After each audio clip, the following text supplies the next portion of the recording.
ठीक है जो आप विचारांगे तो है ही होती है। महात्मा ज्योतिबाराव फुले की 199वीं जयंती के उपलक्ष्य में हम भारत के लोग वैचारिक चेतना मंच की ओर से आयोजित इस कार्यक्रम में उपस्थित आज की अध्यक्षता कर रहे माननीय लीलूराम जी, चेतना मंच के अध्यक्ष माननीय जगदीश जी, तहसीलदार जी, मेरे सभी राममूर्ति जी और सभी विद्वान साथी।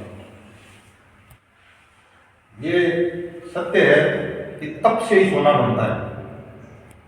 जब जब भी किसी अच्छे मानव को तप लगा है, उसने तपस्या की है, तपस्या के बाद में ही रिजल्ट आते हैं। साथियों ने कई बातों की चर्चा की।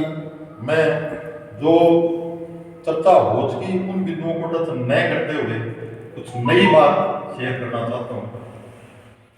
हम सब ने ये पढ़ा सुना कि विषम परिस्थितियां थी, बहुत कठिन परिस्थितियां थी, लेकिन वो परिस्थितियां थी किसके कारण, उस परिस्थितियों का जनक कौन है, आज मैं थोड़ी सी उस बात पर चर्चा करना चाहूंगा।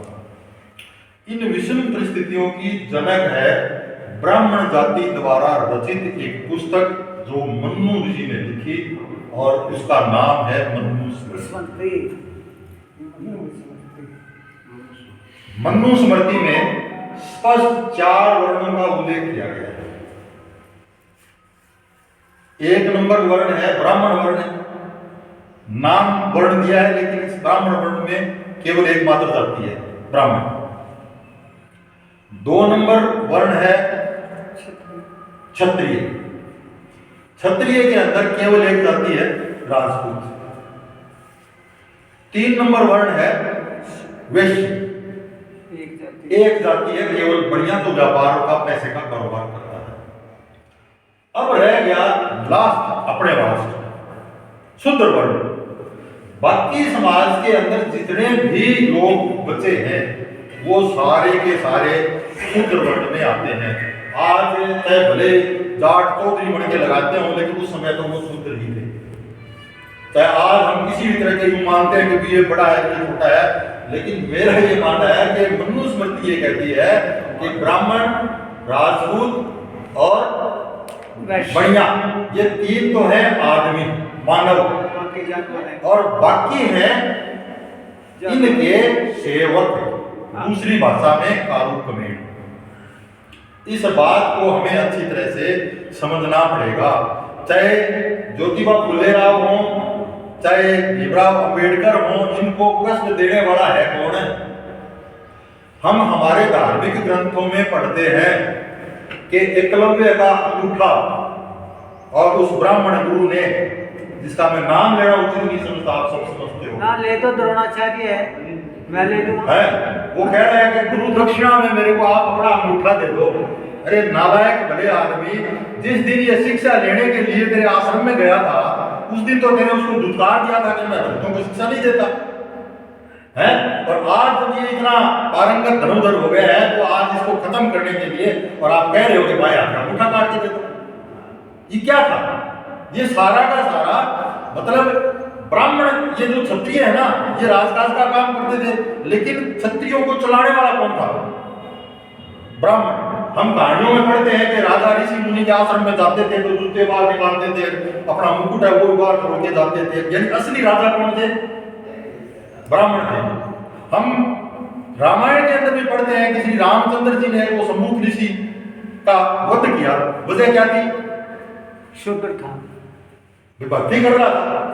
शिक्षा, भक्ति और शास्त्रार्थ का काम केवल ब्राह्मणों ने अपने तक रिजर्व रखा कि हमारे अलावा कोई भी व्यक्ति शिक्षा ग्रहण नहीं करेगा, कोई शास्त्र नहीं पढ़ेगा। और कम बेहस हो, आज भी वही व्यवस्था है, आज भी इस व्यवस्था से पीड़ित हैं। भला हो इस महात्मा ज्योतिराव फुले का मनुस्मृति के अंदर दुनिया की आधी आबादी जो है स्त्री, उसको एक संपत्ति के रूप में स्वीकार किया है। उसको अधिकार नाम की कोई चीज थी नहीं, शिक्षा ग्रहण करना और कोई बात करने का अधिकार, तुक्का लगाओ और बाल विवाह, और यदि छोटी उम्र में विधवा हो गई तो उसको या तो जीवन के नाम पे चला- बढ़ा दो, नहीं तो उसको क्या है सफेद कपड़े पहना करके उसको समाज द्वारा भयंकर रूप से पेश किया जाता था। ये था हमारा समाज। मैं तो कहता हूँ कि भला उन अंग्रेजों का जो हमारे यहाँ आए और उन्होंने ऐसे ऐसे गंदे कानूनों को जो ब्राह्मणों द्वारा रचित थे, जो मनुस्मृति द्वारा रचित थे, जैसे बाल विवाह है, सती प्रथा है, और ये गंगादान है, और ये शुद्धिकरण प्रथा है, पता नहीं मैं सारा डिटेल में जाऊंगा तो मेरे को पूरा दिन चाहिए था। पता है थोड़ा सारे गंदे गंदे कानूनों को उन्होंने बैन किया है अंग्रेजों ने कि ये असामाजिक है, ये भी असामाजिक है, ये भी असामाजिक है। और उसी समय में ये बेचारे इनकी समाज को आवश्यकता पड़ी बचपन में, मतलब क्या है कि अनाथ हो गए, सारा सिस्टम हो गया, करते करते ये क्या है कि तप से तपस्या करके ये महापुरुष बन गए।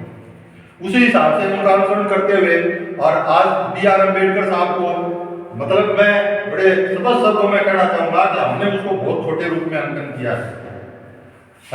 जब अम्बेडकर जयंती मनाई जाती है तो केवल SC/ST के लोग ही उसमें ज्यादा आते हैं, कोई 2% 3% बाकी आते हैं। ये हमारी तुच्छ मानसिकता का परिणाम है। B.R. अम्बेडकर साहब एक ऐसे महान विभूति है जिनका दुनिया के अंदर सब देशों के अंदर कहीं फोटो लगी हुई है, जो भी प्रजातांत्रिक देश है, वो अमेरिका है, चाहे इंग्लैंड है, चाहे फ्रांस है, हर जगह उनके मतलब क्या है कि संसद के अंदर उनकी बाकायदा लगी हुई है, और उनकी जगह जगह और लगी हुई कुछ चीज इसीलिए लगी हुई है। तो इन सब की जड़ है मनुस्मृति। और घूमते घुमाते आज जो हमारी जो शासन व्यवस्था है वो वापस उस मनुस्मृति पर आम आता है। इस बात को हमें समझना चाहिए कि हम वापस उसी कारुण्य की स्थिति में आने वाले हैं। और आज हमारे जो धर्म के ठेकेदार हैं, जिनको अन्य मूर्ख महामूर्ख जो है वो महापुरुष कहते हैं, संत कहते हैं, वो संत के कतई काबिल भी नहीं है। क्यों? क्योंकि सारे के सारे धर्म के नाम पर मतलब समाज को उल्टा आईना दिखा रहे। कोई भी चीज मतलब वैज्ञानिक परक, जैसा कि राममूर्ति जी ने कहा कि भी वैज्ञानिक सोच होनी चाहिए, वैज्ञानिक सोच होनी चाहिए। वैज्ञानिक सोच कहाँ आएगी? हमारा धर्म ग्रंथ कहता है कि सीता माता का जन्म धरती माँ से हुआ, गर्भ धरती माँ के कोख से निकले। हमारे धर्म ग्रंथ ये कहते हैं कि मतलब क्या है कि ये जो कर्ण है वो सूर्य भगवान ने मतलब कान में मारने की के पैदा हुआ है। हनुमान जी मतलब क्या है कि वो पर्वत लेके जा रहे थे, पसीने का टपका पड़ गया, मछली उसको निकल गई मुंह से और बच्चे पैदा हो गया। हमारे धर्म ग्रंथ तो ये कहते हैं। अब कहाँ वैज्ञानिक सोच हम अपनाएंगे? और आज का जो शासन है, जिसको बात करनी चाहिए शिक्षा की, जिसको बात करनी चाहिए चिकित्सा की, जिसको बात करनी चाहिए पीने के पानी की, सड़कों की, बिजली की, ये बात करनी चाहिए, ये सारा का सारा सिस्टम निजीकरण होता जा रहा है धीरे धीरे हर चीज में। तो और ये जो धर्म के ठेकेदार हैं, इन्होंने तो कहना भी शुरू कर दिया है कि मतलब क्या है हिंदू राष्ट्र बनाएंगे, हिंदू राष्ट्र बनाएंगे। हिंदू राष्ट्र का मायना क्या है? हमारे संविधान को हटाओ और मनुस्मृति को लाओ, सीधी सी बात है, इसी का है। आज हमें बड़ा सजग रहना पड़ेगा, बड़ा सतर्क रहना पड़ेगा। पढ़े लिखे लोगों को तो बहुत ही सख्त जरूरत है कि हमें सब आपसी मतभेद भुला करके ये SC है, ये ST है, OBC है, क्या है हम सब एक है। मतलब जो शूद्र वर्ण था ना, उसके अंदर दो तरह का विभाजन कर दिया उन्होंने। एक तो थे अछूत और एक थे छूत। मतलब अछूतों से तो ऐसा समझ जाते हैं इनको तो हाथ ही नहीं लगाना, इनका तो मतलब छाया पड़ती कोई नाहो धोर। और कुछ क्या है कि जो छूत थे कभी ये तो हाथ तो लगा सकते हैं लेकिन ये करेंगे सेवा ही इनकी। मानव केवल 3 ही है मनुस्मृति में, ब्राह्मण, बनिया और राजपूत। और आज मैं स्पष्ट रूप से कहना चाहूंगा, जो विद्वान साथी उनको पता है, हमारी शिक्षा व्यवस्था भी बड़ी दूषित है, विकृत है। आज बड़े बड़े जितने भी विश्वविद्यालय हैं उनके कुलपति केवल और केवल ब्राह्मण है। आपका SC का, ST का, OBC का एक भी कुलपति नहीं, 80% वही है। और वो उनके जो प्रोफेसर हैं, रिजर्वेशन है, सारी कहानी है, लेकिन मतलब 80% वही है, केवल एक जाति के लोग हैं। और संसद के अंदर जो IAS कैडर के पद हैं, अब तो श्रीमान जी ने लोकतंत्र को एक साइड में लगा करके और सीधी डायरेक्ट भर्ती, जो RSS के कट्टर आदमी है और जो किसी बड़े मतलब कंपनी का CEO है कोई है, तो उसको डायरेक्ट मतलब क्या है कि IAS कैडर का बढ़ा करके सीधा भर्ती कर रहे हैं। मतलब क्या है कि धीरे धीरे करके इस व्यवस्था को, संविधान को लगाओ। हम सब इस बात से विदित हैं कि आरएसएस जो संगठन है वो आज़ादी से पहले, इनका इतिहास पढ़ो, इन्होंने आज़ादी के दीवानों का, आज़ादी के मस्तानों का हमेशा विरोध किया। ये मतलब अंग्रेजों के मुख विरोध थे कि फला जगह जलियांवाला बाग क्यों नहीं होता, ये थी मतलब ये सूचना डायर को किसी ने बताया? वो तो बेचारे शांतिपूर्ण न को माइक था न को बैठी बैठी बात कर रहे थे कि अपने को ये करना है वो करना है, लेकिन इन मुख विरोध ने सूचना दी डायर को वहाँ ऐसा है कर दो, वो अपनी सेना लेकर के आ गया, 10 साल से नहीं निकल करके मार दिया है। भगत सिंह को फांसी चढ़ाने वाला कौन थे? ये लोग थे। चंद्रशेखर आजाद ने कोई भी मतलब इन्होंने क्या हर जगह, और देश आजाद होने के बाद भी इन्होंने अपने कार्यालय पर तिरंगा झंडा तक फहराना उचित नहीं समझा। हम बात करते हैं कि मतलब आज हम लोकतंत्र है, प्रजातंत्र है, काय का प्रजातंत्र है? सब सारा सिस्टम खराब है। जब तक हम भारतीय लोग जैसा कि वैचारिक चेतना में मतलब जागृति कर रहे हैं, तो मतलब इनको और ज्यादा आगे आना चाहिए। और ऐसी जो जयंतियां होती हैं तो कम से कम पूर्व में इनका प्रचार प्रसार अच्छी तरह से करें तो संख्या बढ़ सकती है। ऐसी बात नहीं है कि हमारे साथ आदमियों की कमी है, लेकिन मैं कुछ मतलब कार्यकर्ताओं की भी कमी मानता हूँ कि इनको अच्छी तरह से प्रचार प्रसार करना चाहिए इन चीजों का, ताकि लोग हमारे से और ज्यादा जुड़े और ये हमारी जो विचारधारा है वाकई क्या दिक्कत। तो साथियों, हमें सिस्टम को समझते हुए और हमारे लोकतंत्र को बचाने के लिए हमारे संविधान को बचाना बहुत जरूरी है।